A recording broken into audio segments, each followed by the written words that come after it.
75,000 ముందు నెంబర్ కూడా ఇచ్చినట్టు 11,000 మంది ప్రాక్టికల్ రాస్తున్నారు, 25,000 థియరీ రాస్తున్నారు. సో ఈ 11,407 మంది తాలూకు ఒక 71 కాలేజీలు సెలెక్ట్ చేశారు. సో ఈ 71 కాలేజీలు అన్ని రకాలు ఉన్నాయి. దీంట్లో మన డిఏఓ గారి కంట్రోల్లో నడిపేటువంటి స్కూల్స్ కూడా దాంట్లో ఉన్నాయి. కొన్ని ఈ కేజీబీవీ స్కూల్ లాంటివి, కొన్ని మోడల్ స్కూల్స్ ఇవి ఉన్నాయి. సో వాటి తాలూకు అక్కడ జరుగుతున్నప్పుడు మీ మేనేజ్మెంట్ని వాళ్ళతో కోఆర్డినేట్ చేసుకొని ప్రాపర్గా చేయమని చెప్పండి. సో అది ఇంపార్టెంట్.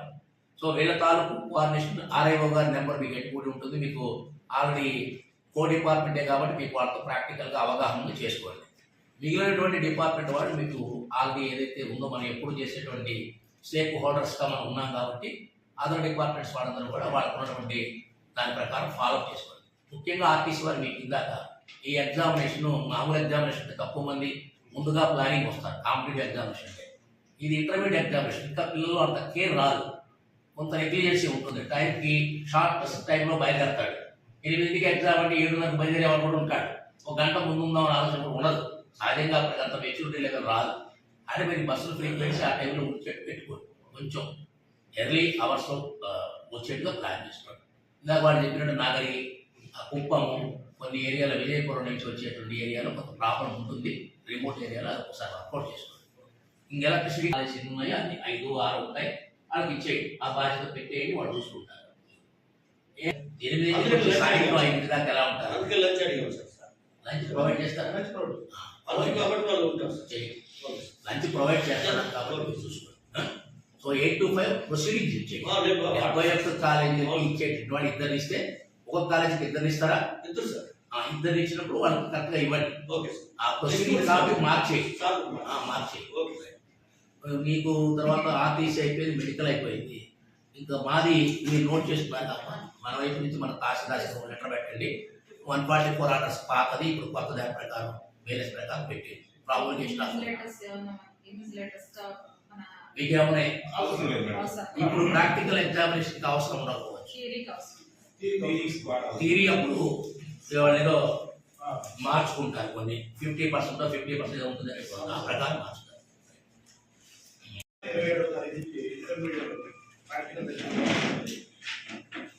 గతంలో ఈ ప్రాక్టికల్ ఎగ్జామినేషన్ కూడా ఫిబ్రవరి, మార్చిలో అలా జరుగుతుంది.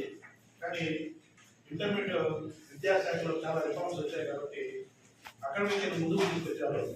సో అందువల్ల జనవరిలోనే ప్రాక్టికల్ స్టార్ట్ అవుతున్నాయి.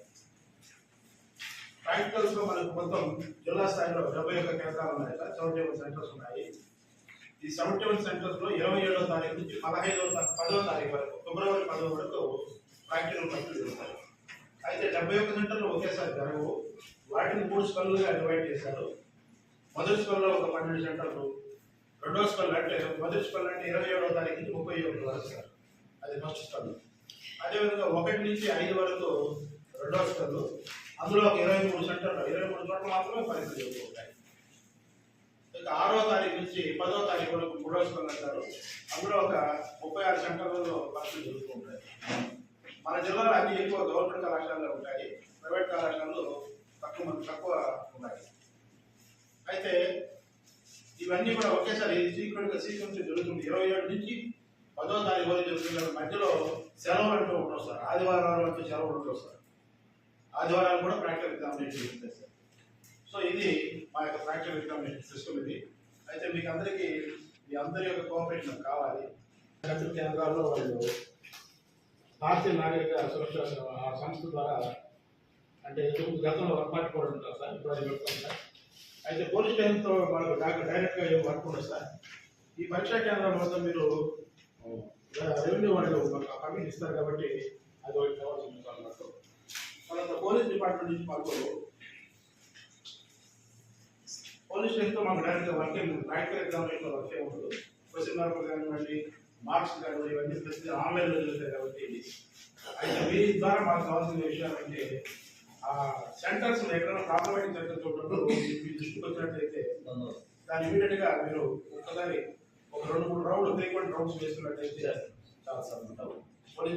కేజీపీలు, మోడల్ స్కూల్స్ ఇవన్నీ ఉన్నాయి కదా, వాటిల్లో కూడా ఇంటర్మీడియట్ పరీక్షలు జరుగుతాయి. వాళ్ళు ఏదో చిన్న చిన్న కారణాలు చెప్పి సహకరించి వాళ్ళని మాకు ఖచ్చితంగా ప్రొవైడ్ చేయాలి.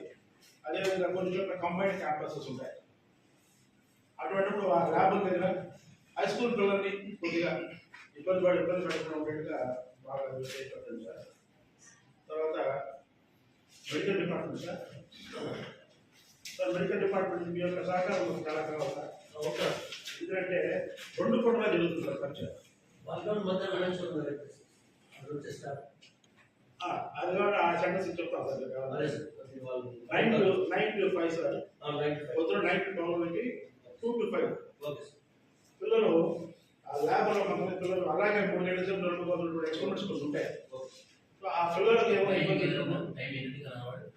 Sir 9 sir. ఈ ఎగ్జామ్ 8 అవుతుందా? మాకు మిగతా అదే ఉంటుంది సార్. ఎగ్జామ్ స్టార్ట్ అయితే 9 ఎగ్జామ్ 9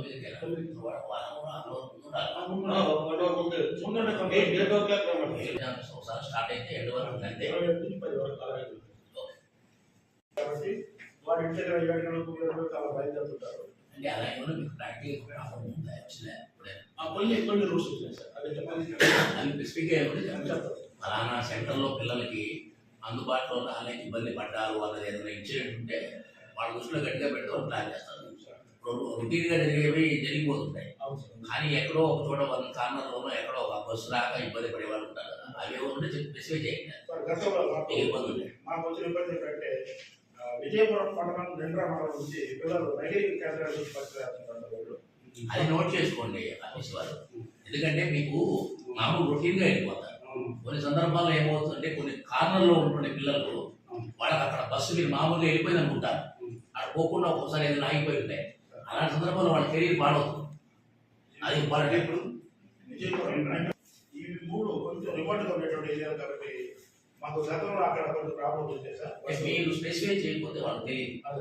మీకు ప్రాక్టికల్గా ఎప్పుడైతే గతంలో ఇబ్బంది వచ్చేవారైనా స్టూడెంట్ కానీ పేరెంట్ కానీ కంప్లైంట్ ఇచ్చుంటే మేము ఇబ్బంది పడ్డామంటే అట్లాంటి వాళ్ళకి ఇయ్యండి. ట్రిప్ ఈ 2 కరెక్ట్గా చూసుకోండి సార్. అది ఇంపార్టెంట్. మీరు 4 ట్రిప్పులు తిరగాల్సిన మళ్ళీ సండే రోజు స్టార్టింగ్ వచ్చే ట్రిప్పు, ఎండింగ్ వెళ్ళే ట్రిప్పు, ఈ 2 జాగ్రత్తగా చూసుకోండి సార్. మామూలుగా పెట్టేదానికి కొంచెం అది చూసుకోవాలి. ఎంతమంది స్టూడెంట్స్ ఉన్నారు, అక్కడి నుంచి వచ్చేవాళ్ళని బట్టి మీ బస్సులు ఎన్ని చేయగలుగుతాము. ఫస్ట్ ట్రిప్ ఒకసారి 4 బస్సులు, మధ్యలో అంత అవసరం లేదు. మళ్ళీ వెళ్ళేటప్పుడు 4 బస్సులు అంతే.